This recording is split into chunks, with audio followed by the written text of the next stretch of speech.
Give Baggedmilk a call. Sir, Do you have a summer job, a memorable summer job? 1 year I worked at a donkey farm. Outside of, Wow. That's a thing? yeah, I worked at a donkey farm outside of Gibbons. So Awesome. when I took the job, I thought that I was going to go hang out with donkeys all day. But what they also did was they grew lilies. So I was out in the field like pulling weeds around the lilies, and I never got to interact with the donkeys, so I quit very quickly.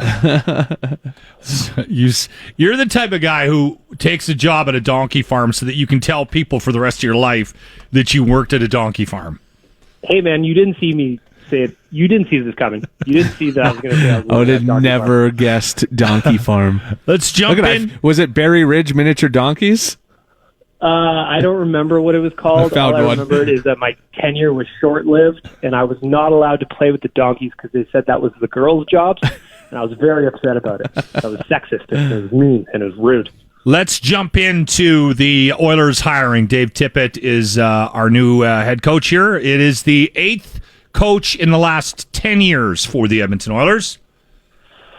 Yeah, the carousel continues. I think of a guy like Nugent Hopkins, and he's just like, oh, another new coach again? All right, here we go.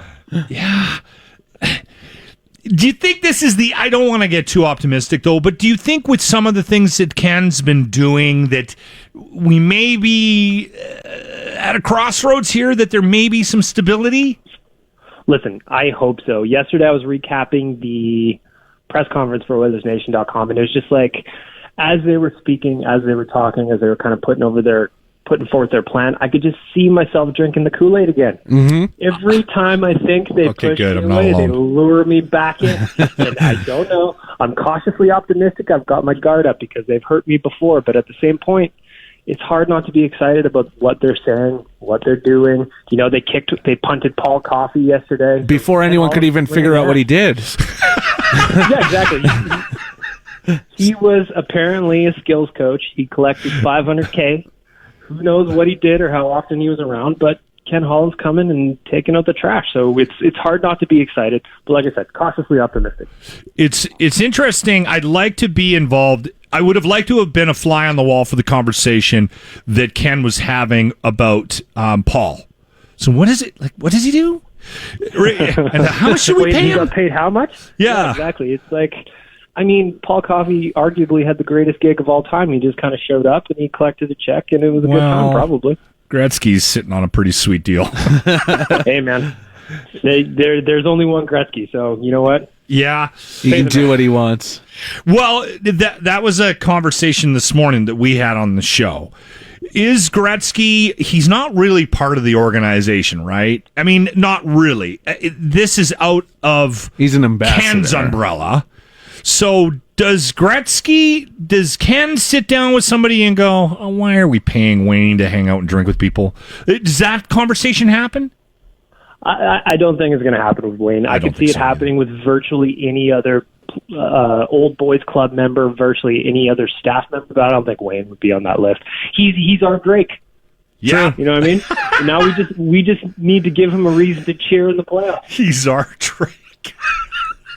All right, perfect. Listen, it's odd that we keep you on in the summer because we like you, but we end up talking about Oilers all summer long because there's always, it seems to be news. Do you have any predictions about any other changes Ken might make, or is it going to get pretty quiet here for the next couple of months? I think it might get a little bit quiet leading through the draft, but if you recall, if you don't, Peter Chiarelli actually got rid of all his amateur scouts right before the draft, right after they finished up all their draft meetings. Yeah.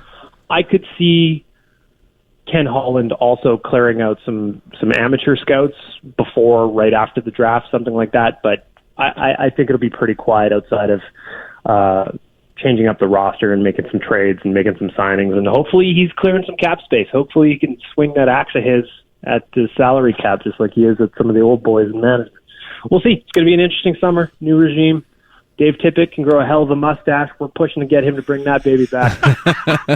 So that'll be my motivation all summer. That's your work for the summer. It's all I've got. It's all I've got to work on. Baggedmilk, Oilers Nation. Check out his blog. Thanks for your time today, buddy. Thanks, boys.